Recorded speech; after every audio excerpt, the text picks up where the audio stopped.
Bonjour à tous. Je voulais déjà avant toute chose annoncer la reprise des vidéos d'actualité, ce qui sont intitulées l'actu au scalpel, étant donné que vraiment il se passe des choses extrêmement graves, il y a une accélération des événements, les dérives catastrophiques des politiques, notamment d'un Trump aux États-Unis ou des politiques français concernant les musulmans sont assez effrayantes. Je rappelle tout de même à ceux qui suivent nos travaux depuis 2006 la lettre d'Albert Pike à Giuseppe Mazzini, le patron de la maçonnerie mondiale de l'époque à Charleston, au patron des Carbonari européens Giuseppe Mazzini. La franc-maçonnerie, le complot maçonnique en d'autres termes, et qui tout simplement parlait de ce qui se passe aujourd'hui. Hein. On parle d'août 1871, on est en 2016, pardon, et il parlait exactement de ce qui se déroule sous nos yeux aujourd'hui, c'est-à-dire la guerre actuelle de l'islam contre le monde occidental. Donc on a vu par exemple un député, enfin du moins politicien, comme il y a eu une marche de plusieurs centaines voire milliers de personnes à Magnanville pour pour rendre hommage aux 2 policiers abattus, marche musulmane de maghrébins en majorité. Alors on pose la question, est-ce que c'est sincère ou est-ce que c'est une duplicité? Enfin, il n'y a plus de limite, hein. Franchement c'est open bar, la situation est extrêmement grave, il y a une accélération de tout, absolument tout, même la crise, on voit les événements, enfin bon bref, je vais reprendre mes vidéos d'analyse de l'actualité sous le prisme traditionnel, sous le prisme du complot, de la maçonnerie, etc. Je crois que c'est la moindre des choses, puisque nous vivons des moments exceptionnels. Et dans cette série de vidéos, et justement, je commence par ce numéro-là, qui va parler de l'actualité des éditions Fiat Lux, puisque c'est exactement le sujet.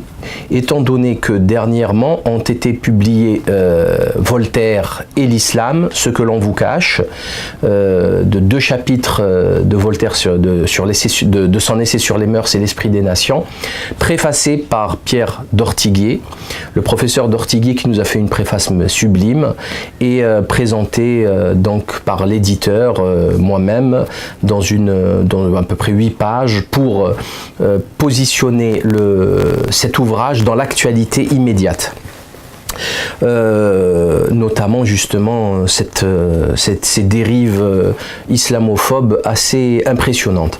Il y a aussi le livre du docteur Benaïssa que je vais présenter, mais aussi je voulais vous présenter en parallèle, juste avant, en introduction, des bouquins que j'ai lus dernièrement et que j'ai découverts, et aussi les prochaines éditions des publications des éditions Fiat Lux. Alors avant toute chose, Ginette la Rebelle, Ginette Escandrani, ses mémoires, qui seront édités en mois de septembre, si Dieu le veut. Très très très belle découverte, vraiment, hein. Je connaissais Ginette Scandrani, mais je la connaissais pas bien, ou du moins je connaissais pas toutes ces luttes, et qui ont commencé très très très jeune, puisqu'elle a été porteur de valise du FLN, et qu'aujourd'hui elle continue malgré sa maladie, c'est extraordinaire. Moi j'ai vu des hommes qui ont abandonné la lutte traîtreusement, parce qu'ils étaient fatigués, parce qu'ils étaient démoralisés, découragés, des hommes, des vrais, alors qu'on voit qu'une dame comme ça, une petite dame, moi je l'ai toujours dit, hein, les femmes sont plus courageuses que les hommes, je l'ai vu dans mon combat au quotidien. Donc c'est vraiment c'est très intéressant de suivre le combat de cette personne qui a traversé vraiment les décennies et a rencontré quasiment tous les dirigeants du tiers-monde. Enfin, c'est impressionnant ce parcours. Maintenant, je voulais vous conseiller vivement, nous avons publié des entretiens grâce au travail et l'aide de l'association Les Orphelins du Savoir. Nous avons organisé beaucoup de conférences dernièrement, des conférences très très intéressantes, par exemple avec Jean-Louis Zambert et son livre 56 exceptionnel sur le terrorisme monté et financé par l'Occident. Nous avons fait des conférences avec Philippe Pasco, avec ses bouquins magnifiques Délit d'élus, etc., avec les magouilles des élus. Nous avons organisé une conférence avec Hubert van den Toren, empêtré dans le complot maçonnique de la mafia du Languedoc-Roussillon, plus précisément à Perpignan, qui ont essayé de lui voler un brevet, etc. Toutes les vidéos sont sur internet, sur le site lelibepenseur.org. Conférence avec Kémy Séba, qui est passé présenter son dernier livre à Marseille, Époque obscure. Nous avons présenté dernièrement donc Olivier Ronet, Gustave Flaubert et le Grand Orient de France. On a réalisé des entretiens, la vidéo a été postée il y a quelques jours et la conférence ne saurait tarder. Extraordinaire travail, très intéressant, qui fait le lien direct par la campagne d'Égypte napoléonienne et le passage bien sûr de Gustave Flaubert dans son voyage en Égypte, donc de l'installation de la maçonnerie du Grand Orient en Égypte, notamment via le Grand Orient arabe, et tous les Soliman Pacha, le roi Farouk qui est un descendant de Soliman Pacha, qui était un soldat français de Napoléon, et toute la clique Clobé, Delaulnay, Ducamp, c'est très très très intéressant, et il explique comment la maçonnerie rouennaise a voulu ruiner Flaubert, et l'a ruiné d'ailleurs, ils ont réussi. C'est un livre que je vous conseille vivement, de voir ces vidéos. Il y a des documents, beaucoup de documents officiels. Il y en a 3 autres qui vont sortir sur justement la religion maçonnique et le culte de Mitra, plein de choses intéressantes, et qui, pour résumer, il faudrait comprendre une chose, c'est la place extrêmement importante de la franc-maçonnerie dans les élites littéraires, philosophiques, intellectuelles françaises depuis 2 siècles. C'est extrêmement important. D'ailleurs, le docteur Benaïssa en parle dans son livre « Introduction à l'étude de l'influence politique du pouvoir financier ». J'en parlerai tout de suite après, puisqu'il explique que la caste marchande, l'État marchand, a, via le financement d'intellectuels et de penseurs, essayé d'imposer ce nouveau désordre qui était le sien, c'est-à-dire prendre le pouvoir sur l'autorité spirituelle en destituant le roi, l'Église, et s'installant, calife à la place du calife. Vu que c'est pas logique, que c'est malsain et qu'on ne comprend pas pourquoi c'est l'argent qui devrait diriger, d'ailleurs ils ne le disent jamais, hein, mais c'est pourtant l'argent qui dirige absolument tout, ils ont utilisé, financé tout simplement des penseurs, des intellectuels pour valider ce nouvel état de fait. Donc c'est vraiment un livre à lire. Sinon, je voulais vous présenter maintenant un bouquin exceptionnel. Alors tous ces livres, malheureusement, ils ne sont pas aux éditions Fiat Lux, ou heureusement, hein, chacun, c'est Gustave Flaubert, c'est une édition propre de Monsieur Olivier Ronet. Et ici, c'est Pierre Rossi, La Cité d'Isis. Alors je voulais vous présenter ce bouquin qui, pour moi, est une gifle. D'abord, je tiens à remercier la personne qui m'a envoyé le conseil, qui m'a dit d'acheter ce bouquin, que je ne connais pas d'ailleurs sur Internet. Je le remercie infiniment parce que pour moi, c'est une découverte aussi importante, aussi violente que celle de René Guénon. Ça n'a rien à voir, hein, c'est pas de la métaphysique, c'est beaucoup plus facile à lire, c'est une lecture aisée, c'est de l'histoire mais remise à l'endroit. Pierre Rossi, qui est un érudit, il faut le dire. Il a écrit plusieurs livres dans l'Irak des révoltes, que je suis en train de lire actuellement. Une plume sublime à l'ancienne, hein, l'école normale supérieure, les grands lycées français de l'époque. Pierre d'Ortiguet l'a connu personnellement. Il s'occupait des cercles d'amitié France-Irak, etc. Il connaissait très très bien le Maghreb, l'Irak, l'Algérie, etc. Et il a essayé, via ce bouquin qui est très connu, d'ailleurs je signale aux arabisants qu'il est disponible, je l'ai trouvé en arabe, en PDF sur internet, c'est une pure merveille. Alors il va déstabiliser beaucoup de gens, hein, je vous le dis tout de suite, puisqu'il remet absolument tout en cause, sauf que là il amène l'histoire, les documents, les faits, voilà. Et ça, on ne peut rien faire contre, à moins d'être de mauvaise foi. Alors de quoi parle ce livre? Ce livre, il parle de l'importance de l'apport du Moyen-Orient à la civilisation gréco-romaine occidentale aujourd'hui. En fait, à la fin de la lecture de ce livre, vous comprendrez une chose, c'est que tout le clash des civilisations, tout le terme civilisation gréco-romaine, toute cette théorie qui veut faire que l'Orient, la religion c'est une chose, l'Occident c'est autre chose, tout ça c'est faux, totalement faux. En fait, l'Occident, ou du moins les racines occidentales gréco-romaines, ont tout, absolument tout piqué de l'Orient. C'est comme ça, c'est aussi simple que ça. Alors, qu'est-ce qu'il dit à la page 58? L'apport culturel, scientifique, religieux, substantiel ayant été fourni par les Arabes, a été fourni par les Arabes, ne renversant donc pas les rôles et ne faisant pas des Grecs, qui ne sont que des héritiers, les pères de leurs ancêtres spirituels.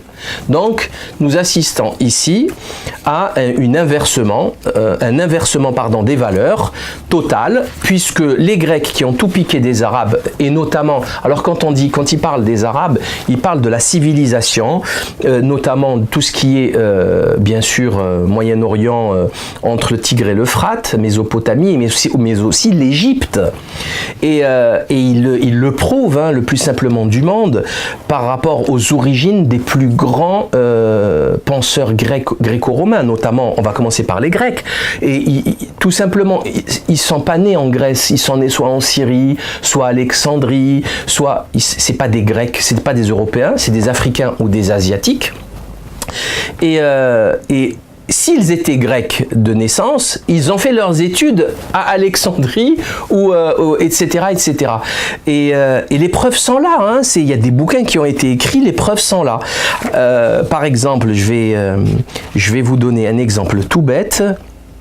Dans le Timée, Platon met dans la bouche d'un prêtre égyptien, s'adressant à Solon, cette parole paternelle, j'ouvre les guillemets, « Vous autres, Grecs, vous n'êtes que des enfants. » C'est quand même pas mal. Vous le concéderez. Solon, c'est le premier législateur grec, donc c'est pas n'importe qui. Quand ils disent, par exemple, il y a des écrivains, ils parlent de l'histoire officielle, de la doxa, qui parlent de la Grèce antique, le foyer des arts et des lettres, etc. Il le dit très clairement, hein, tout est faux, tout est absurde, ça ne correspond pas aux écrits que l'on possède, et puis c'est tout. Enfin, faut pas inventer des choses qui n'existent pas.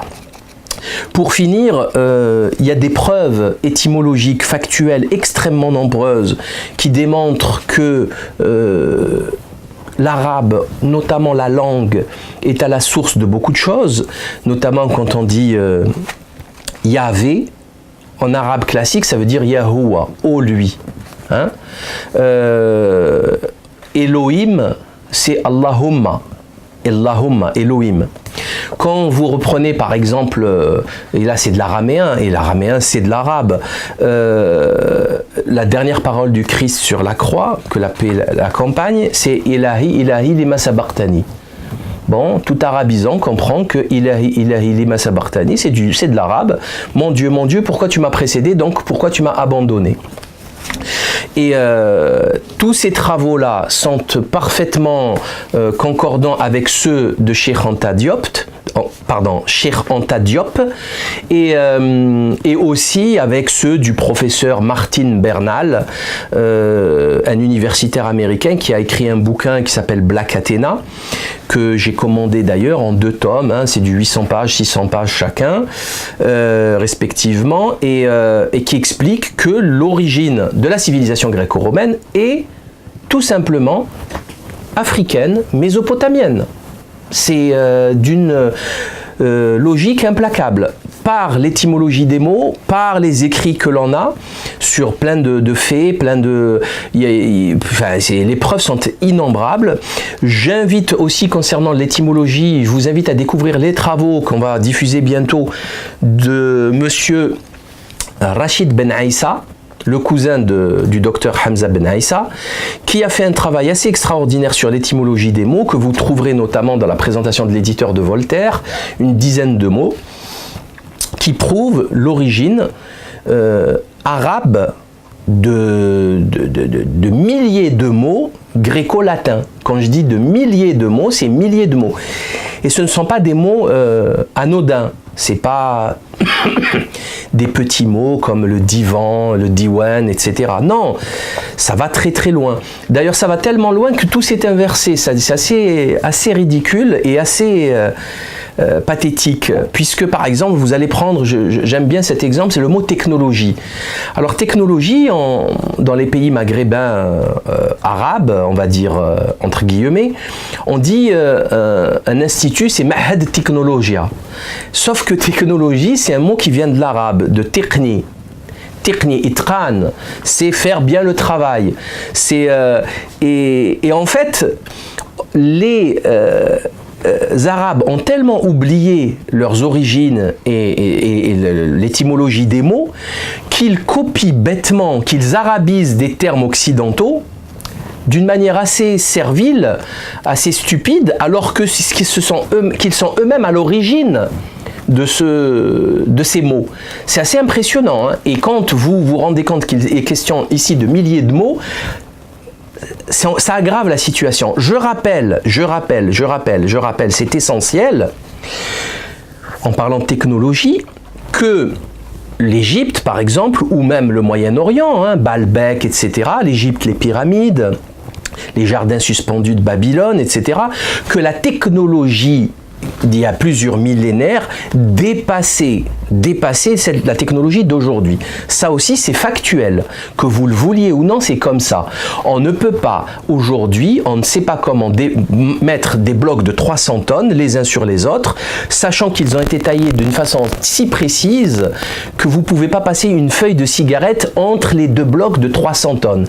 C'est un miracle qui se reproduit, comme je l'ai dit, à Baalbek ou en Égypte, dans je ne sais combien de temples et de pyramides, etc. Donc cette technologie-là, elle est factuelle, tout le monde peut l'observer.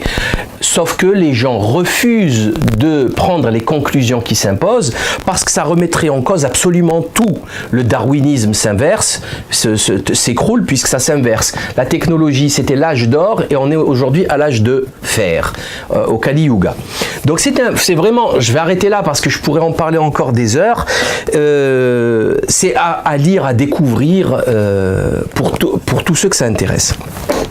Je vais en venir maintenant au dernier bouquin des éditions Fiat Lux, c'est-à-dire Voltaire et l'islam, ce que l'on vous cache, et introduction à l'étude de l'influence du pouvoir politique, du pouvoir financier, du docteur Ben Aïssa. On va commencer par ce dernier.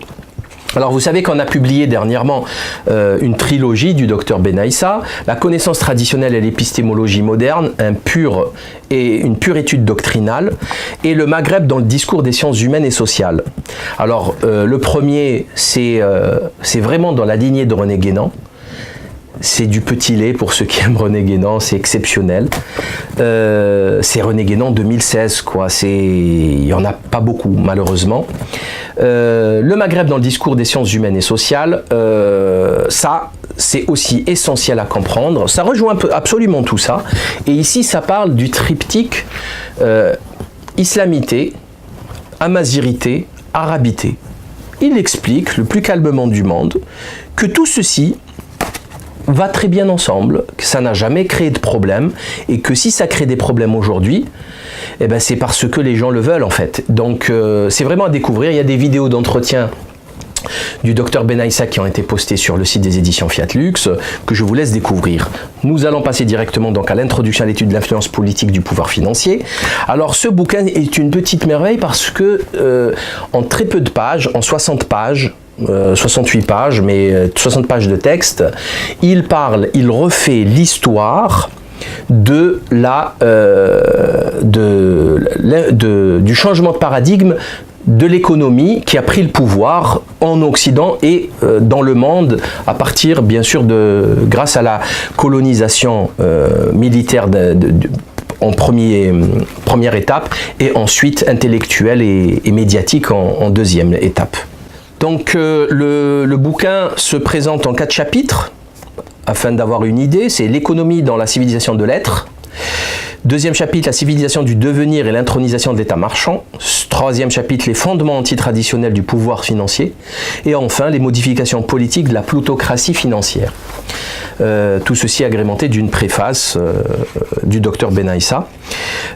En fait, il explique comment et pourquoi, la manière dont c'est effectuer ce changement, d'abord en premier lieu par l'effondrement de l'Église catholique. Ça c'était essentiel.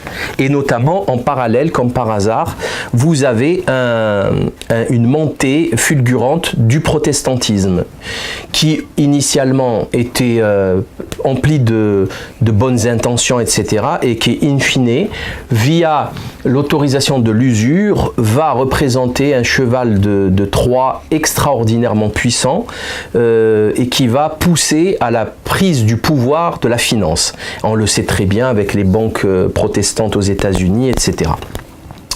Il parle aussi d'absolutisme royal qui s'est installé et qui a décrédibilisé également la royauté, et enfin de l'influence et de la montée en puissance de la caste marchande qui était de plus en plus puissante tout simplement grâce à l'usure. Qui a commencé à prêter et qui est devenu un parasite extrêmement dangereux puisque de plus en plus riche, elle a commencé à prêter au roi et elle a pris le pouvoir. Parce que comme le disait très bien Napoléon, je le répète à chaque fois que j'en ai l'occasion, c'est la main qui donne qui commande, c'est celui qui paye qui commande parce que la main qui donne est au-dessus, hiérarchiquement, au-dessus de la main qui reçoit.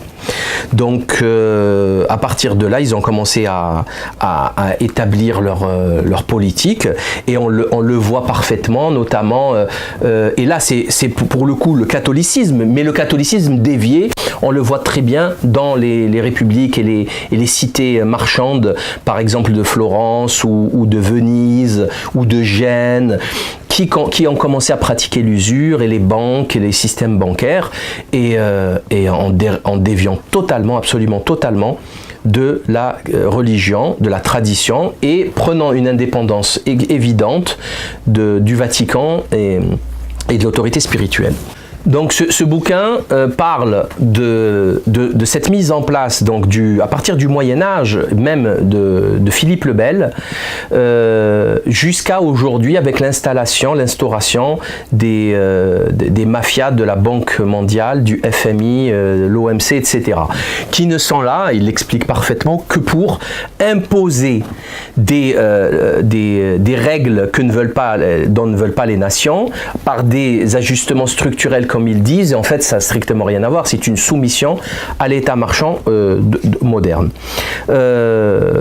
Alors, il y avait donc l'usure est essentielle, et il en parle beaucoup, et 2 points que j'aimerais aborder par rapport à ce bouquin, c'est que, avant toute chose, dès le départ, il signale que si vous n'êtes pas capable de sortir de votre paradigme moderne et mammonique, vous ne pouvez pas comprendre ce livre. En d'autres termes, il faut faire un effort, il faut faire un effort personnel, parce que sinon, si vous ne prenez pas de la hauteur, tout ce qu'il y a aujourd'hui est accepté, quoi. On a baigné dedans et ça a l'air logique. Et on a tellement baigné dedans qu'on ne parle que via des termes économiques. Le pouvoir d'achat, le PIB. Donc un pays, il réussit si son PIB augmente. La croissance.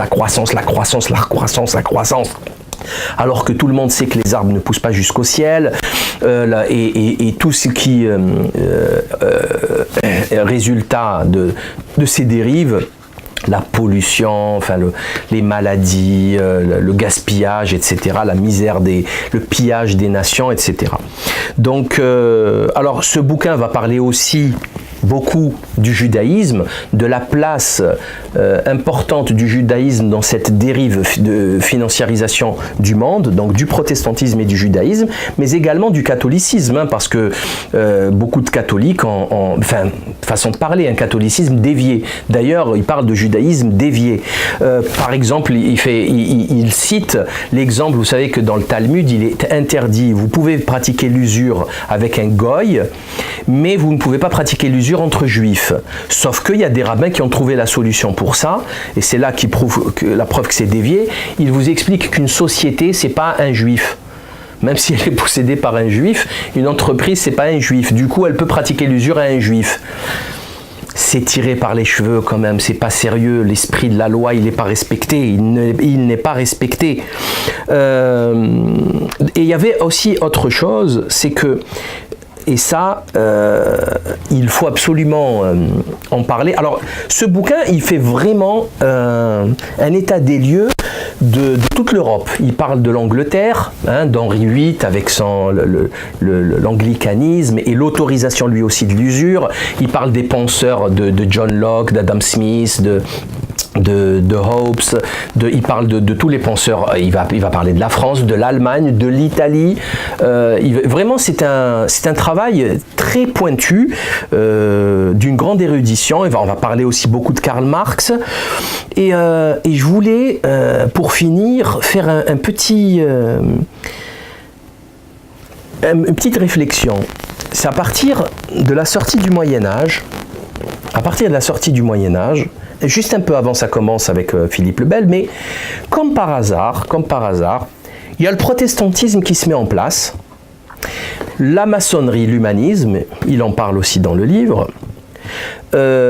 qui vont mettre en place, donc qui vont légaliser l'usure, donc déséquilibrer les rapports de force, puisque le prêteur sera toujours plus puissant et qu'il va vampiriser les ressources du plus faible. Donc l'usure, c'est essentiel, hein, dans cette mécanique. Ensuite, juste après ça parle en siècle, hein, il y a l'industrialisation. Donc l'industrialisation exige une soumission, l'être humain est utilisé comme une bête de somme dans des chaînes, dans des usines, dans des chaînes de fabrication. L'industrialisation exige obligatoirement matières premières, donc colonisation. Colonisation, tout se fait en parallèle, c'est extraordinaire, hein, et pillage des ressources des autres nations. Et on est aujourd'hui là où nous sommes. C'est-à-dire qu'il y a quand même une mise en place assez impressionnante de différents événements qui concordent tous vers une chose, c'est l'état marchand, la civilisation de l'avoir.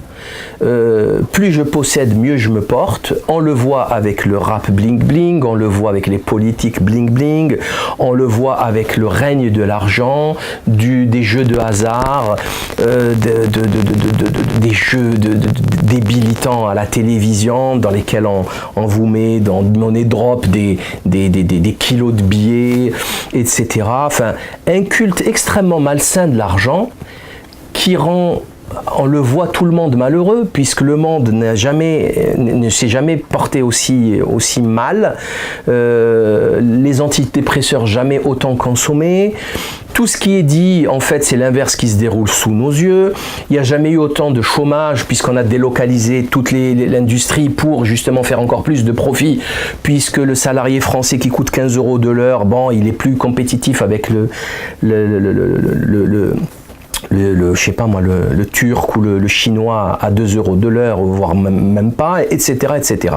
Donc ce bouquin est un résumé extrêmement intéressant sur la prise du pouvoir de la caste marchande en Occident et dans le monde, bien sûr, puisque l'Occident domine le monde, depuis 2 siècles précisément, un peu plus si on veut aller dans le fond du sujet. Vraiment bouquin à conseiller aux gens intéressés par la question. Ensuite, je voulais vous présenter Voltaire et l'islam. Alors Voltaire et l'islam, ce que l'on vous cache, sous-titre Ce que l'on vous cache, c'est une idée du professeur Pierre d'Ortiguet qui voulait présenter le vrai visage de Voltaire, la vraie pensée voltairienne concernant l'islam. Pourquoi? Parce qu'il se trouve qu'il y a une quantité de gens mal intentionnés qui veulent faire croire que Voltaire était un islamophobe, un anti-musulman à cause de sa pièce qui a eu un succès assez intéressant, qui a été reprise par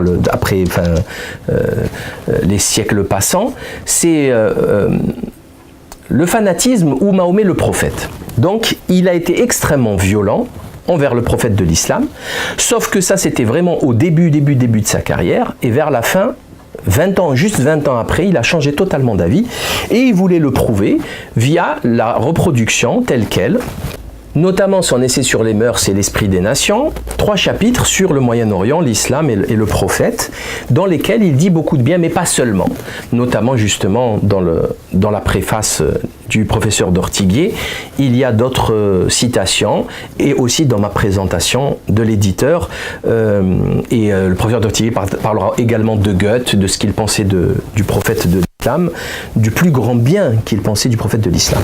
Alors pourquoi? Parce que, je vais vous donner un exemple tout bête, notamment Boulevard Voltaire, le site internet Boulevard Voltaire. Il y a aussi Atlantico, il y a Valeurs Actuelles, etc. Alors ils utilisent tous Voltaire pour s'attaquer aux musulmans en expliquant que, la liberté d'expression certes, mais il a été le premier qui a attaqué aussi violemment. Alors, nous allons prendre l'exemple de Benoît Raïski, un septuagénaire journaleux, qui nous explique, dans un article intitulé « Moi, islamophobe de gauche et de droite ». Moi, je suis islamophobe, ce mot supposé péjoratif et inventé par les islamistes ne me gêne pas. Je suis un islamophobe de gauche parce que je préfère Voltaire avec tous ses défauts au bourreau de Calas et du chevalier de la Barre, etc., etc. Je suis islamophobe de gauche, etc. Donc, il y a ça, le mot islamophobe, que je sache, il ne peut pas être inventé par les islamistes, puisque c'est un terme français. Les islamistes, ils ne parlent pas français, c'est des arabisants, et ils ne parlent pas français. Et islamophobe, c'est le code pénal français, c'est un délit. C'est fait en général pour empêcher les gens de s'entretuer ou de déraper, surtout des abrutis comme ce monsieur, qui appelle, dans un article de Valeurs Actuelles, tout ceci s'affiche à l'écran, qui appelle à la stigmatisation et à la ratonnade. Il faut fouiller, perquisitionner, stigmatiser. Oui, stigmatiser sans relâche en permanence, pas dans l'espoir très aléatoire de trouver les assassins et leurs complices immédiats, juste pour faire comprendre à tous ceux qui pratiquent l'omerta qu'ils n'auront plus désormais la vie tranquille.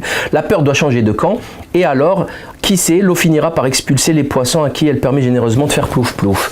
C'est-à-dire, ce monsieur appelle la police à faire des perquisitions tout azimut pour trouver, pour terroriser les musulmans, qui sont tous des terroristes en puissance et qui dorment sur des kalachnikovs chargés et qui sont prêts à tuer des femmes et des enfants. Tous les maghrébins, tous les musulmans, ils sont comme ça. Donc ça, c'est Benoît Raïski, il dit ça, le plus simplement du monde. Il prend Voltaire comme exemple, sauf qu'il oublie une chose, c'est que Voltaire était un antisémite carabiné, et quand je dis carabiné, c'est carabiné. Il avait le judaïsme en mépris assez impressionnant, extrêmement impressionnant. On va afficher des images à l'écran, vous comprendrez ce qu'il pensait du judaïsme, sans oublier son homophobie. Alors là, il appelait ça l'infâme, il appelait le fanatisme l'infâme, mais le contre nature, il appelait l'homosexualité quelque chose de contre nature, etc. Il a été très très virulent contre la pratique homosexuelle. Donc tout ça, ils oublient de le dire, ils gardent que le côté islamophobe de la pièce Mahomet, le fanatisme ou Mahomet le prophète, et bien sûr ne disant pas ce qui s'est passé 20 ans après. Parce que, qu'est-ce qui s'est passé 20 ans après? Alors, avant toute chose, j'aimerais signaler que nous ne sommes pas là pour faire l'apologie de Voltaire. Voltaire a fait des bêtises, Voltaire a spéculé, Voltaire parce que justement, il a eu une vie extrêmement difficile puisqu'il a fait de la prison très tôt, il s'est attaqué au pouvoir et au clergé. il suffit de lire Xavier Martin, Voltaire méconnu, pour comprendre beaucoup de choses sur Voltaire. On n'est pas là pour le dédouaner, c'est pas du tout. Nous sommes là pour essayer d'expliquer ce que disait Voltaire. Voltaire était un penseur hors norme, extraordinaire, exceptionnel. Son œuvre complète, la Pléiade, c'est je ne sais pas combien de dizaines de volumes. Je crois qu'il a 15 ou 16 volumes juste pour ses correspondances, plus de 25 000 lettres. C'est un type à la capacité de boulot. Moi, je pense que Voltaire, il passait 18 heures par jour à écrire et à lire. C'est tout ce qu'il a fait. Toute sa vie, il n'a fait que ça. Et ça, c'est important. Voilà, c'est très important de le dire. Il y a aussi à signaler Voltaire et l'islam de Jawad Hadidi, un professeur iranien assez connu, qui a étudié le cas Voltaire et l'islam sur tout le long de sa vie, sauf qu'il ne le met pas en perspective, ce qui est normal, c'est un livre ancien, et il ne l'installe pas dans l'actualité immédiate, ce qui est essentiel et l'intérêt de ce bouquin. Donc nous avons réalisé une petite chronologie de Voltaire, de sa vie, né le 21 novembre 1694, décédé le 30 mai 1778, les deux sur Paris, à 83 ans. Donc il passera 11 mois de prison en 1717, 1 an de prison en 1717 à la Bastille. Dès qu'il sortira, il comprendra qu'il lui faut être indépendant s'il veut être libre, indépendant financièrement. Il réalisera un premier succès Oedipe, puis la Henriade, un très très gros succès, il commencera à gagner de l'argent, puis continuera à attaquer le pouvoir et l'église, et il sera exilé à Londres en 1726. Par jalousie aussi, parce qu'il a été bastonné, etc. Il va s'exiler à Londres, il découvrira Londres, il découvrira ce qui se passe à Londres, le libéralisme anglais, etc. Dès qu'il revient, il produira les lettres philosophiques. Et ensuite, 2 ans après, les lettres philosophiques c'est 1734, en 1736 il va écrire Le fanatisme où Mahomet le prophète et l'examen important de Milord Bolingbroke, et il sera cette pièce sera produite en France 3-4 ans après. À la 4e représentation, elle sera annulée par les autorités. Pourquoi? Parce que tout le monde a compris qu'il s'attaquait au christianisme. Voltaire s'attaquait au christianisme, notamment aux jansénistes qui avaient le pouvoir à l'époque. C'est le jansénisme. Et ça, c'est très très important à comprendre. Parce que, et ça tout le monde le sait, hein, absolument tout le monde le sait, lui-même l'a écrit dans ses correspondances, tout le monde le sait qu'il a inventé le personnage de Zopyre dans la pièce de Le fanatisme où Mahomet le prophète, que c'était complètement inventé, que les personnages n'étaient pas réels, l'histoire était complètement falsifiée. Sauf qu'il avait en horreur le fanatisme. Pourquoi? Tout simplement parce qu'il y a eu quand même plusieurs régicides. Hein, il y a eu Jacques Clément, Henri III, il y a eu François Ravaillac, Henri IV. Quand même, c'est très très très grave. Des régicides, c'est des troubles monstrueux, c'est la guerre civile, etc. Donc c'est quand même assez sérieux. Et il avait en horreur le fanatisme, et il avait une critique on va dire de la raison, raisonnable des écrits. Et tout ce qui se présentait comme une contradiction, il le critiquait violemment. Ensuite, donc à partir de 1736, il va commencer un travail, une étude de 20 ans, et qui va aboutir à justement l'essai sur les mœurs et l'esprit des nations. Candide, ça sera juste après, hein, ça sera en 1759, et le dictionnaire philosophique 1764. Et après, les affaires Calas, Sirven et Delabarre, c'est 62, 64, 66. Et en fait, après avoir lu beaucoup de livres, une somme colossale de livres écrits par des gens qui ne sont pas des religieux, etc., puisqu'il a eu une formation jésuite au collège Louis le Grand, si je ne m'abuse, il avait donc des sources anti-musulmanes. Et lorsqu'il lira Boulainvilliers, lorsqu'il lira la traduction du Coran de Salles de l'anglais, puisqu'il a appris, il écrivait parfaitement l'anglais à partir de son séjour à Londres, donc il va avoir accès à des sources différentes. Il va connaître les Turcs. Et du coup, il va commencer à avoir une réflexion totalement différente de l'islam, qui va lui faire dire, pour résumer, hein, il y a je ne sais quoi dans ce Mahomet qui impose.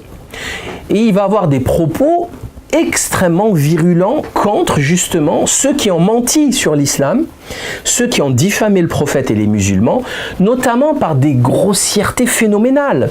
Par exemple, que l'islam c'est une religion de volupté, etc.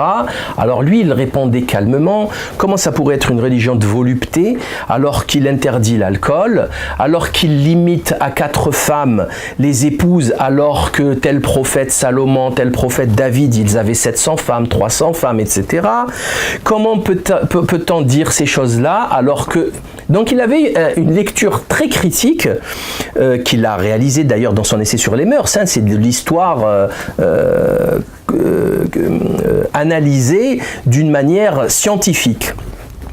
Et il y aura d'autres critiques, par exemple, hein, des critiques ridicules, comme quoi les gens qui ont cru au prophète Mohammed, c'était de la canaille, des illettrés, des imbéciles, et que s'ils lisaient le Coran, ils comprendraient, mais comme personne ne le lit, c'est comme ça que la supercherie islamique a perduré. Alors que les enfants de 7-8 ans connaissent le Coran par cœur. C'est la chose la plus aimée et la plus pratiquée par les musulmans qui, par exemple, en plein mois de Ramadan, d'ailleurs, je salue les jeûneurs et je le souhaite un très bon mois de Ramadan, un bon jeûne, c'est de boucler la lecture du Coran dans la prière, par exemple, les 60 chapitres du Coran dans les prières nocturnes, de lire le Coran la nuit, les troisième tiers de la nuit. Et sortir des bêtises pareilles, c'est quand même assez affligeant. Et lui, il a découvert tous ces mensonges et il s'est dit, c'est pas normal. Et après, bon, on ne peut pas expliquer des civilisations aussi raffinées, aussi puissantes que l'ont été les empires musulmans d'Asie, d'Afrique et d'Europe, hein, en Andalousie, ou bien sûr la Turquie, le Ottoman, etc. On ne peut pas expliquer cette réussite par le mensonge et la duperie, la supercherie, c'est pas possible, puisqu'on reconnaît un arbre à ses fruits. C'est tout. C'est le Christ qui dit ça, justement. D'ailleurs, en parlant de tolérance, il disait que, par exemple, à Istanbul, il y avait des processions de religieux chrétiens, alors qu'en France, il suffisait d'être protestant pour se faire couper en rondelles. Et ça, c'était la réalité. Notamment, il y a eu un massacre au Portugal, à Lisbonne, je crois.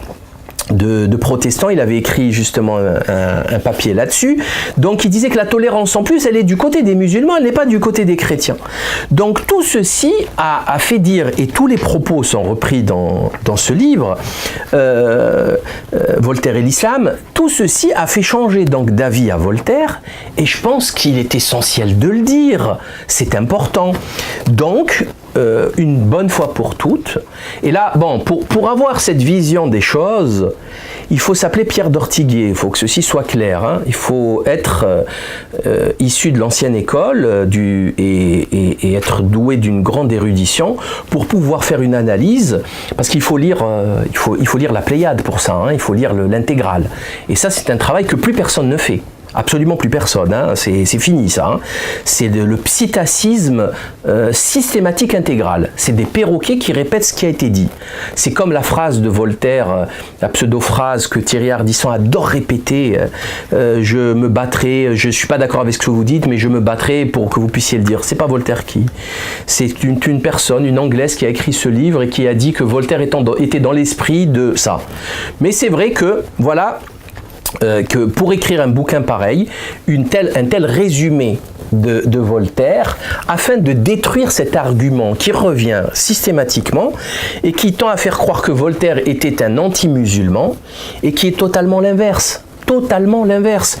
Donc je vous invite à découvrir ces livres. Je voulais aussi annoncer que des points de vente supplémentaires des éditions Fiat Lux sont à Paris, notamment la librairie El Bourak, etc. Les adresses s'affichent à l'écran. Vous pouvez également, j'insiste là-dessus, commenter les bouquins à tous ceux qui se sont procurés les livres, qui les ont lus. Critiques positives, négatives, il n'y a pas de souci. Mais vous pouvez les commenter notamment sur le site des éditions Fiat Lux ou sur Amazon ou sur Price Minister.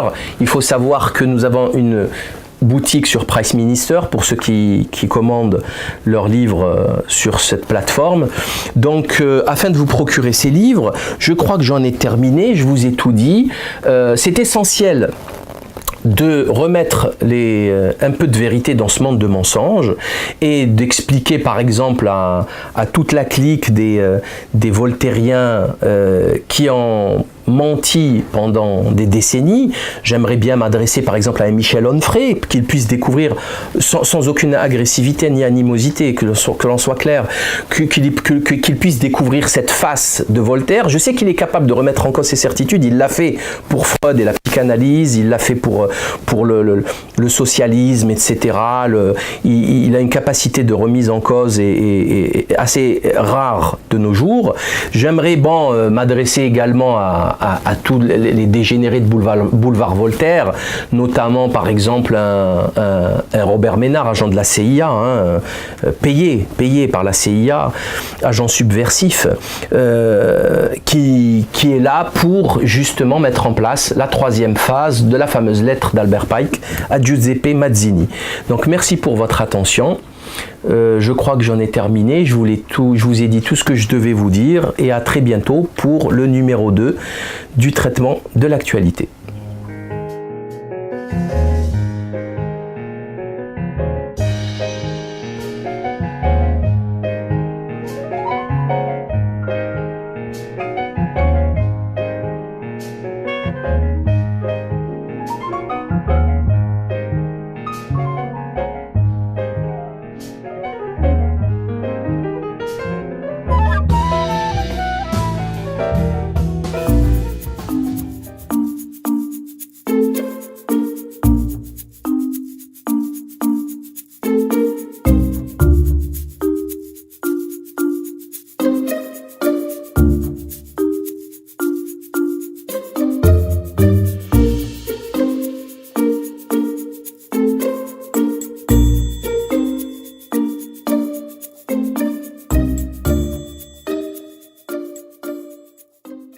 Et ici, c'est Pierre Rossi, La Cité d'Isis. Alors, je voulais vous présenter ce bouquin qui, pour moi, est une gifle. D'abord, je tiens à remercier la personne qui m'a envoyé le conseil, qui m'a dit d'acheter ce bouquin, que je ne connais pas d'ailleurs sur Internet. Je le remercie infiniment parce que pour moi, c'est une découverte aussi importante, aussi violente que celle de René Guénon. Ça n'a rien à voir, c'est pas de la métaphysique, c'est beaucoup plus facile à lire, c'est une lecture aisée, c'est de l'histoire mais remise à l'endroit. Pierre Rossi, qui est un érudit, il faut le dire, il a écrit plusieurs livres dans l'Irak des révoltes que je suis en train de lire actuellement, une plume sublime à l'ancienne, l'école normale supérieure, les grands lycées français de l'époque. Pierre d'Ortiguet l'a connu personnellement, il s'occupait des cercles d'amitié France-Irak, etc. Il connaissait très bien le Maghreb, l'Irak, l'Algérie, etc. Et il a essayé, via ce bouquin qui est très connu, d'ailleurs je signale aux arabisants qu'il est disponible, je l'ai trouvé en arabe, en PDF sur Internet, c'est une pure merveille. Alors il va déstabiliser beaucoup de gens, je vous le dis tout de suite, puisqu'il remet absolument tout en cause, sauf que là il amène l'histoire, les documents, les faits, voilà. Et ça, on ne peut rien faire contre, à moins d'être de mauvaise foi. Alors de quoi parle ce livre? Ce livre, il parle de l'importance de l'apport du Moyen-Orient à la civilisation gréco-romaine occidentale aujourd'hui. En fait, à la fin de la lecture de ce livre, vous comprendrez une chose, c'est que tout le clash des civilisations, tout le terme civilisation gréco-romaine, toute cette théorie qui veut faire que l'Orient, la religion c'est une chose, l'Occident c'est autre chose, tout ça c'est faux, totalement faux. En fait, l'Occident, ou du moins les racines occidentales gréco-romaines, ont absolument tout piqué de l'Orient. C'est comme ça, c'est aussi simple que ça. Alors, qu'est-ce qu'il dit à la page 58? L'apport culturel, scientifique, religieux, substantiel ayant été fourni par les Arabes, a été fourni par les Arabes, ne renversant donc pas les rôles et ne faisant pas des Grecs qui ne sont que des héritiers, les pères de leurs ancêtres spirituels. Donc, nous assistons ici à un inversement des valeurs total, puisque les Grecs qui ont tout piqué des Arabes, et notamment, alors quand ils parlent des Arabes, ils parlent de la civilisation, notamment tout ce qui est, bien sûr, Moyen-Orient, entre le Tigre et l'Euphrate, Mésopotamie, mais aussi l'Égypte. Et il le prouve, le plus simplement du monde, par rapport aux origines des plus grands temples. Il cite l'exemple, vous savez que dans le Talmud, il est interdit, vous pouvez pratiquer l'usure avec un goy, mais vous ne pouvez pas pratiquer l'usure entre juifs. Sauf qu'il y a des rabbins qui ont trouvé la solution pour ça, et c'est là la preuve que c'est dévié. Il vous explique qu'une société, c'est pas un juif. Même si elle est possédée par un juif, une entreprise, c'est pas un juif. Du coup, elle peut pratiquer l'usure à un juif. C'est tiré par les cheveux quand même, c'est pas sérieux. L'esprit de la loi, il n'est pas respecté. Il n'est pas respecté. Et il y avait aussi autre chose, c'est que, et ça, il faut absolument en parler. Alors, ce bouquin, il fait vraiment un état des lieux de toute l'Europe. Il parle de l'Angleterre, d'Henri VIII avec l'anglicanisme et l'autorisation lui aussi de l'usure. Il parle des penseurs de John Locke, d'Adam Smith, de Hobbes, il parle de tous les penseurs. Il va parler de la France, de l'Allemagne, de l'Italie. Vraiment, c'est un travail très pointu, d'une grande érudition. On va parler aussi beaucoup de Karl Marx. Et je voulais, pour finir, faire une petite réflexion. C'est à partir de la sortie du Moyen-Âge, juste un peu avant ça commence avec Philippe le Bel, mais comme par hasard, il y a le protestantisme qui se met en place, la maçonnerie, l'humanisme, il en parle aussi dans le livre, qui vont mettre en place, donc qui vont légaliser l'usure, donc déséquilibrer les rapports de force, puisque le prêteur sera toujours plus puissant et qu'il va vampiriser les ressources du plus faible. Donc l'usure, c'est essentiel dans cette mécanique. Ensuite, juste après ça parle en siècle, il y a l'industrialisation. Donc l'industrialisation exige une soumission, l'être humain est utilisé comme une bête de somme dans des chaînes, dans des usines, dans des chaînes de fabrication. L'industrialisation exige obligatoirement matières premières, donc colonisation. Colonisation, tout se fait en parallèle, c'est extraordinaire. Et pillage des ressources des autres nations.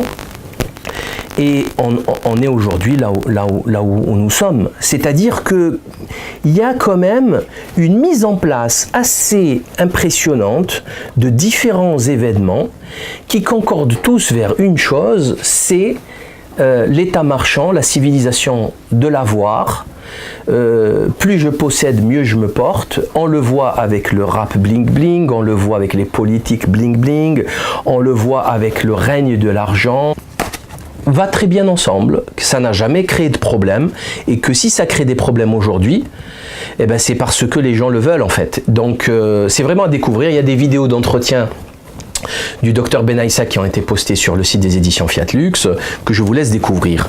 Nous allons passer directement donc à l'introduction à l'étude de l'influence politique du pouvoir financier. Alors ce bouquin est une petite merveille parce que en très peu de pages, en 60 pages, 68 pages, mais 60 pages de texte, il refait l'histoire du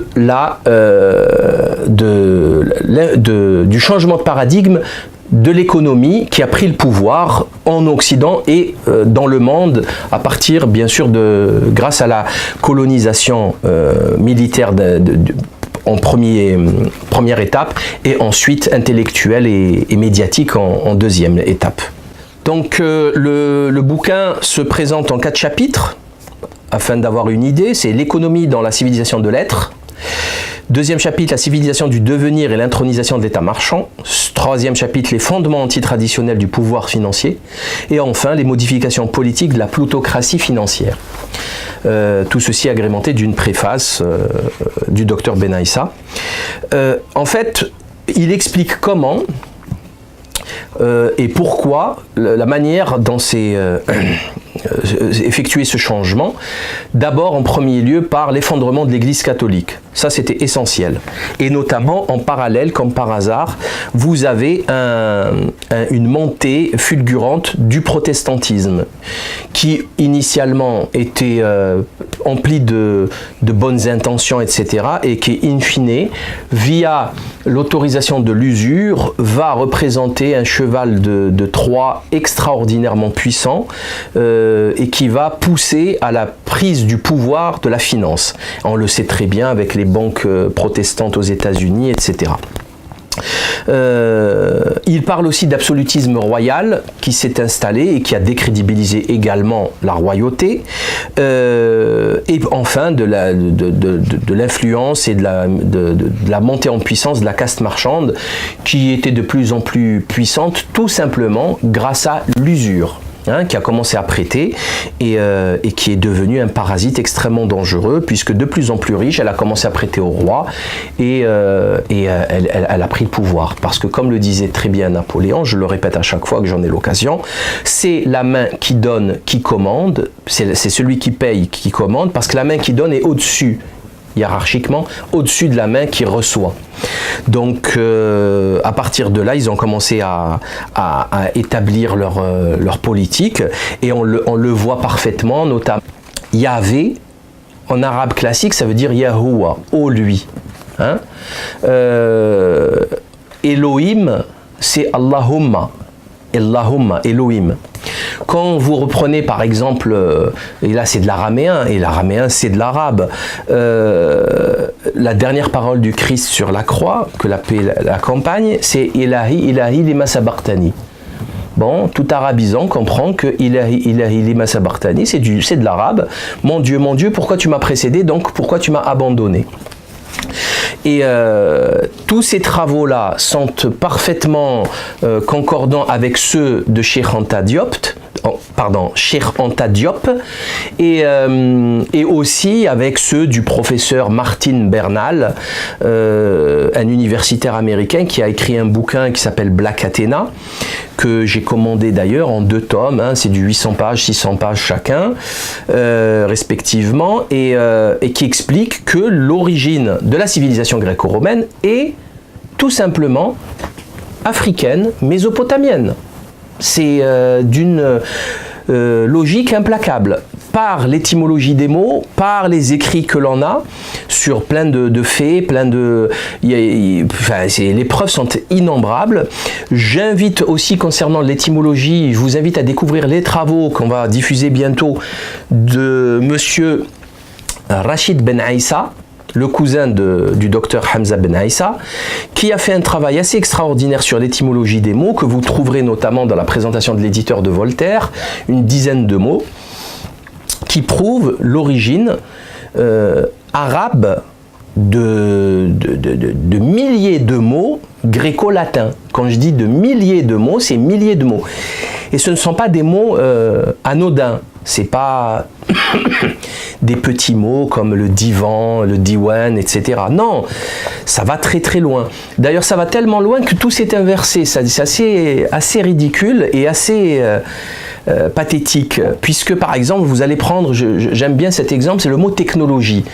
Alors, technologie, dans les pays maghrébins arabes, on va dire entre guillemets, on dit un institut, c'est Mahad Technologia. Sauf que technologie, c'est un mot qui vient de l'arabe, de tiqni. Tiqni, itqan, c'est faire bien le travail. Et en fait, les Arabes ont tellement oublié leurs origines et l'étymologie des mots qu'ils copient bêtement, qu'ils arabisent des termes occidentaux d'une manière assez servile, assez stupide, alors que qu'ils sont eux-mêmes à l'origine de ce schisme dévié. On le voit très bien dans les républiques et les cités marchandes, par exemple de Florence ou de Venise ou de Gênes, qui ont commencé à pratiquer l'usure et les banques et les systèmes bancaires et en déviant totalement, absolument totalement de la religion, de la tradition, et prenant une indépendance évidente du Vatican et de l'autorité spirituelle.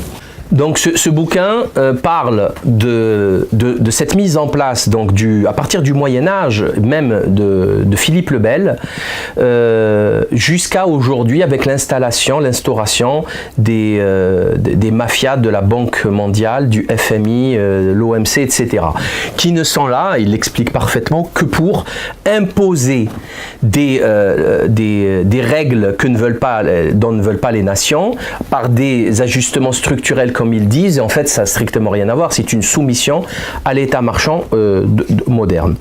Il y avait donc l'usure est essentielle, il en parle beaucoup, et deux points que j'aimerais aborder par rapport à ce bouquin, c'est que avant toute chose, dès le départ, il signale que si vous n'êtes pas capable de sortir de votre paradigme moderne et mammonique, vous ne pouvez pas comprendre ce livre. En d'autres termes, il faut faire un effort, il faut faire un effort personnel, parce que sinon, si vous ne prenez pas de la hauteur, tout ce qu'il y a aujourd'hui est accepté, quoi. On a baigné dedans et ça a l'air logique, et on a tellement baigné dedans qu'on ne parle que via des termes économiques, le pouvoir d'achat, le PIB. Donc un pays, il réussit si son PIB augmente, la croissance, alors que tout le monde sait que les arbres ne poussent pas jusqu'au ciel, et tout ce qui résultat de ces dérives, la pollution, les maladies, le gaspillage, etc., la misère, le pillage des nations, etc. Donc, alors ce bouquin va parler aussi beaucoup du judaïsme, de la place importante du judaïsme dans cette dérive de financiarisation du monde, donc du protestantisme et du judaïsme, mais également du catholicisme, parce que beaucoup de catholiques, façon de parler, un catholicisme dévié. D'ailleurs, il parle de judaïsme dévié. Par exemple, il cite l'exemple, vous savez que dans le Talmud, il est interdit, vous pouvez pratiquer l'usure avec un goy, mais vous ne pouvez pas pratiquer l'usure entre juifs. Sauf qu'il y a des rabbins qui ont trouvé la solution pour ça, et c'est là la preuve que c'est dévié. Il vous explique qu'une société, c'est pas le cousin du docteur Hamza Ben Aïssa, qui a fait un travail assez extraordinaire sur l'étymologie des mots, que vous trouverez notamment dans la présentation de l'éditeur de Voltaire, une dizaine de mots, qui prouvent l'origine arabe de milliers de mots gréco-latins. Quand je dis de milliers de mots, c'est milliers de mots. Et ce ne sont pas des mots anodins. C'est pas des petits mots comme le divan, le diwan, etc. Non, ça va très très loin. D'ailleurs, ça va tellement loin que tout s'est inversé. C'est assez ridicule et assez pathétique. Puisque, par exemple, vous allez prendre, j'aime bien cet exemple, c'est le mot technologie. Alors, technologie, dans les pays maghrébins arabes, on va dire entre guillemets, on dit un institut, c'est Mahad Technologia. Sauf que technologie, c'est un mot qui vient de l'arabe, de tiqni. Tiqni, itqan, c'est faire bien le travail. Et en fait, les Arabes ont tellement oublié leurs origines et l'étymologie des mots qu'ils copient bêtement, qu'ils arabisent des termes occidentaux d'une manière assez servile, assez stupide, alors que qu'ils sont eux-mêmes à l'origine de ces mots. C'est assez impressionnant, et quand vous vous rendez compte qu'il est question ici de milliers de mots, ça aggrave la situation. Je rappelle, c'est essentiel, en parlant de technologie, que l'Égypte, par exemple, ou même le Moyen-Orient, Baalbek, etc., l'Égypte, les pyramides, les jardins suspendus de Babylone, etc., que la technologie d'il y a plusieurs millénaires, dépasser la technologie d'aujourd'hui. Ça aussi, c'est factuel. Que vous le vouliez ou non, c'est comme ça. On ne peut pas, aujourd'hui, on ne sait pas comment mettre des blocs de 300 tonnes les uns sur les autres, sachant qu'ils ont été taillés d'une façon si précise que vous ne pouvez pas passer une feuille de cigarette entre les deux blocs de 300 tonnes. C'est un miracle qui se reproduit, comme je l'ai dit, à Baalbek ou en Égypte, dans je ne sais combien de temples et de pyramides, etc. Donc cette technologie-là, elle est factuelle, tout le monde peut l'observer. Sauf que les gens refusent de prendre les conclusions qui s'imposent parce que ça remettrait en cause absolument tout. Le darwinisme s'inverse, s'écroule puisque ça s'inverse. La technologie, c'était l'âge d'or et on est aujourd'hui à l'âge de fer, au Kali Yuga. Donc c'est vraiment, je vais arrêter là parce que je pourrais en parler encore des heures. C'est à lire, à découvrir pour tous ceux que ça intéresse. Je vais en venir maintenant au bouquin, au dernier visage de Voltaire, la vraie pensée voltairienne concernant l'islam. Pourquoi? Parce qu'il se trouve qu'il y a une quantité de gens mal intentionnés qui veulent faire croire que Voltaire était un islamophobe, un anti-musulman à cause de sa pièce qui a eu un succès assez intéressant, qui a été reprise après les siècles passants, c'est le fanatisme ou Mahomet le prophète. Donc il a été extrêmement violent envers le prophète de l'islam, sauf que ça c'était vraiment au début de sa carrière, et vers la fin, 20 ans après, il a changé totalement d'avis, et il voulait le prouver via la reproduction telle qu'elle, notamment son essai sur les mœurs et l'esprit des nations, 3 chapitres sur le Moyen-Orient, l'islam et le prophète, dans lesquels il dit beaucoup de bien, mais pas seulement.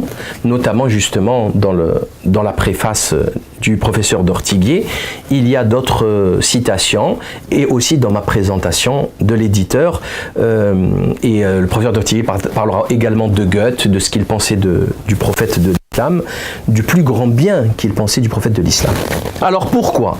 Parce que, alors je vais vous donner un exemple tout bête, notamment Boulevard Voltaire, le site internet Boulevard Voltaire. Il y a aussi Atlantico, il y a Valeurs Actuelles, etc. Alors ils utilisent tous Voltaire pour s'attaquer aux musulmans en expliquant que, la liberté d'expression certes, mais il a été le premier qui a attaqué aussi violemment. Alors, nous allons prendre l'exemple de Benoît Raïski, un septuagénaire journaleux, qui nous explique, dans un article intitulé « Moi, islamophobe de gauche et de droite ».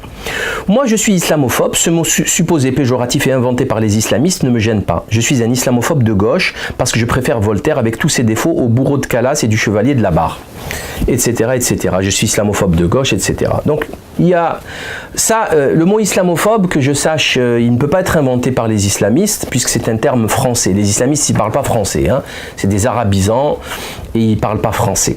Et islamophobe, c'est le code pénal français, c'est un délit.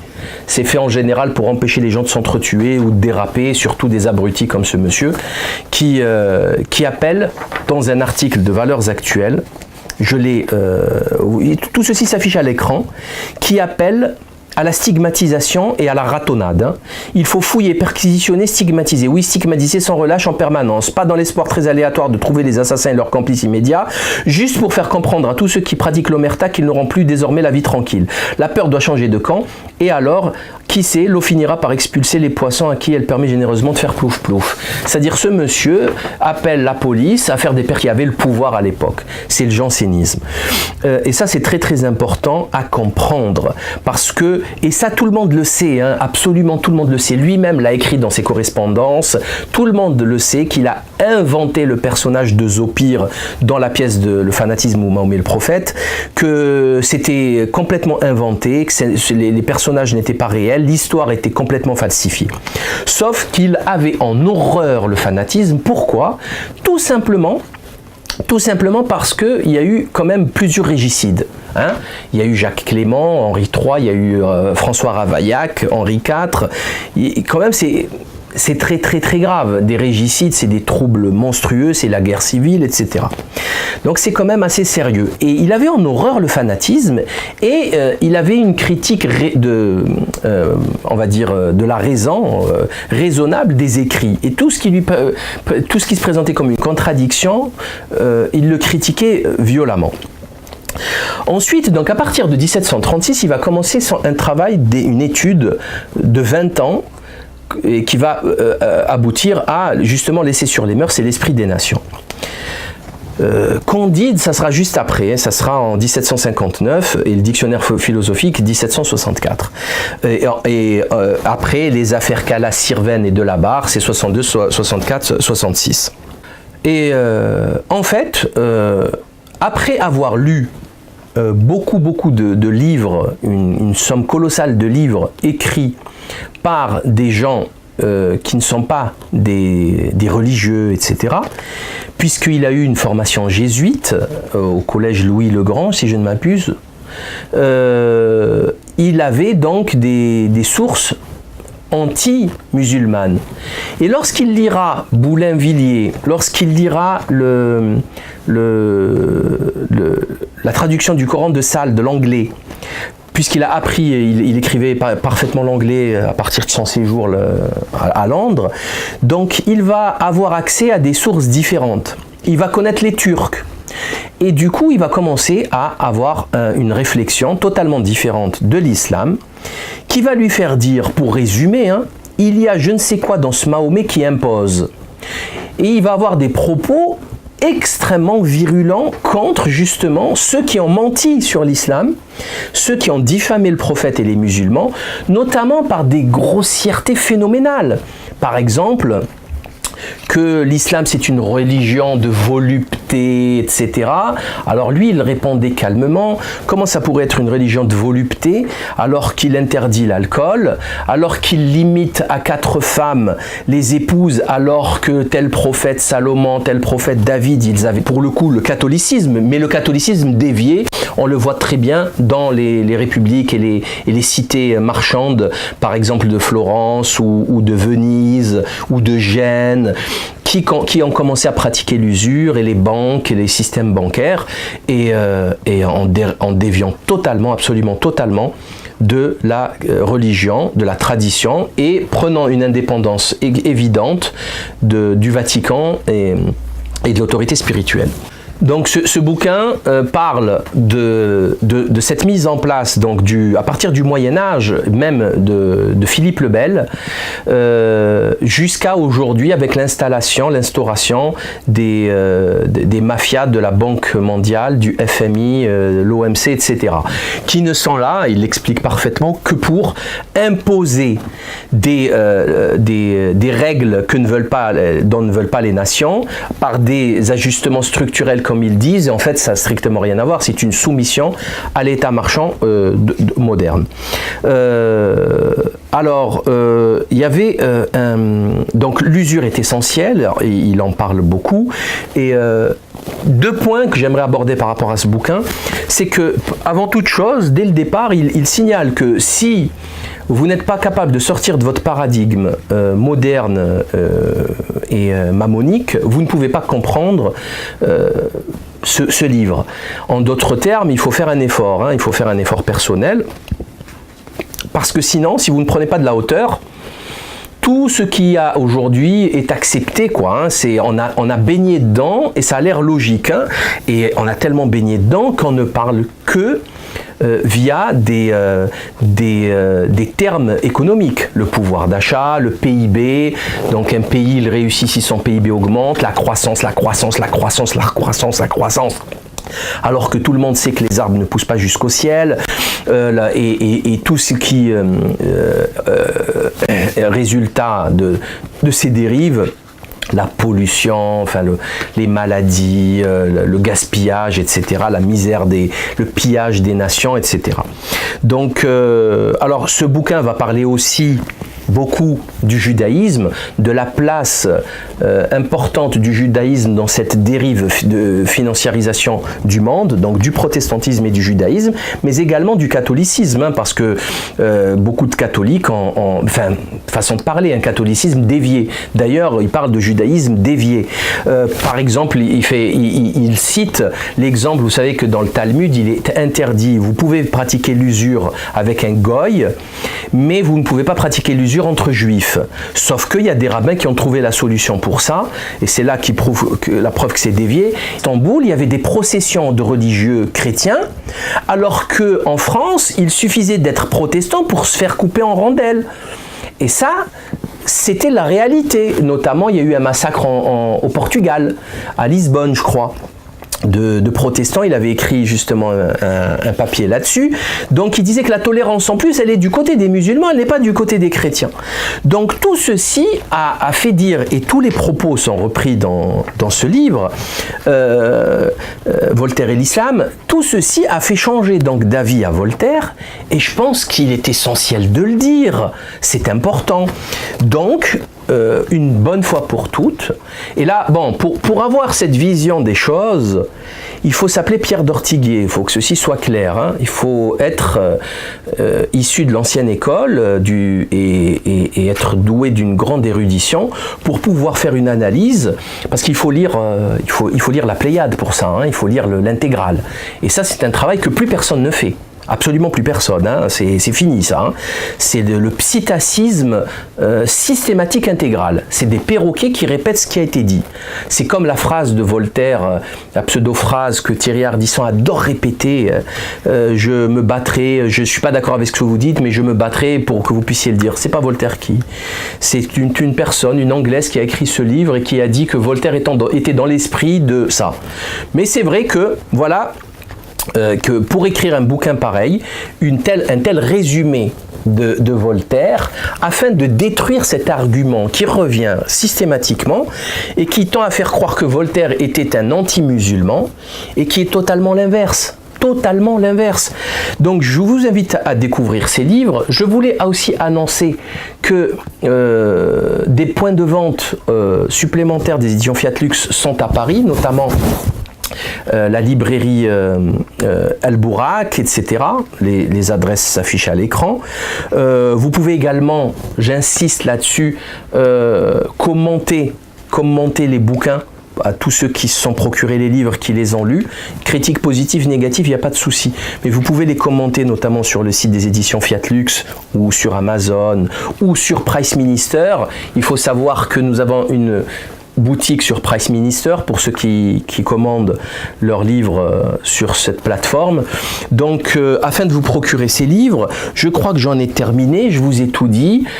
C'est essentiel de remettre un peu de vérité dans ce monde de mensonges et d'expliquer par exemple à toute la clique des voltairiens qui ont menti pendant des décennies. J'aimerais bien m'adresser par exemple à un Michel Onfray, qu'il puisse découvrir sans aucune agressivité ni d'élus, etc. Avec les magouilles des élus, nous avons organisé une conférence avec Hubert van den Toren, empêtré dans le complot maçonnique de la mafia du Languedoc-Roussillon, enfin plus précisément à Perpignan, qui ont essayé de lui voler un brevet, etc. Toutes les vidéos sont sur internet, sur le site lelibepenseur.org.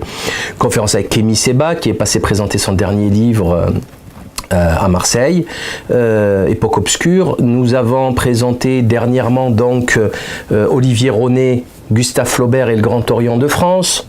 On a réalisé des entretiens, la vidéo a été postée il y a quelques jours et la conférence ne saurait tarder. Extraordinaire travail, très intéressant, qui fait le lien direct par la campagne d'Égypte napoléonienne et le passage bien sûr de Gustave Flaubert dans son voyage en Égypte, donc de l'installation de la maçonnerie et du Grand Orient en Égypte, notamment via le Grand Orient arabe, et tous les Soliman Pacha, le roi Farouk qui est un descendant de Soliman Pacha, qui était un soldat français de Napoléon, et toute la clique Clobé, Delaulnay, Ducamp, c'est très très très intéressant et il explique comment la maçonnerie rouennaise a voulu ruiner Flaubert et l'a ruiné. D'ailleurs, ils ont réussi. C'est un livre que je vous conseille vivement de voir ces vidéos. Il y a des documents, beaucoup de documents officiels. Il y en a 3 autres qui vont sortir sur justement la religion maçonnique et le culte de Mitra, plein de choses intéressantes et qui, pour résumer, il faudrait comprendre une chose, c'est la place extrêmement importante de la franc-maçonnerie dans les élites littéraires, philosophiques, intellectuelles françaises depuis 2 siècles. C'est extrêmement important. D'ailleurs, le docteur Benaïssa en parle dans son livre « Introduction à l'étude de l'influence politique du pouvoir financier ». J'en parlerai tout de suite après. Puisqu'il explique que la caste marchande, l'État marchand, a, via le financement d'intellectuels et de penseurs, essayé d'imposer ce nouveau désordre qui était le sien, c'est-à-dire prendre le pouvoir sur l'autorité spirituelle en destituant le roi, l'Église, et s'installant, calife à la place du calife. Vu que c'est pas logique, que c'est malsain et qu'on ne comprend pas pourquoi c'est l'argent qui devrait diriger, d'ailleurs ils ne le disent jamais, hein, mais c'est pourtant l'argent qui dirige absolument tout, ils ont utilisé, financé tout simplement des penseurs, des intellectuels pour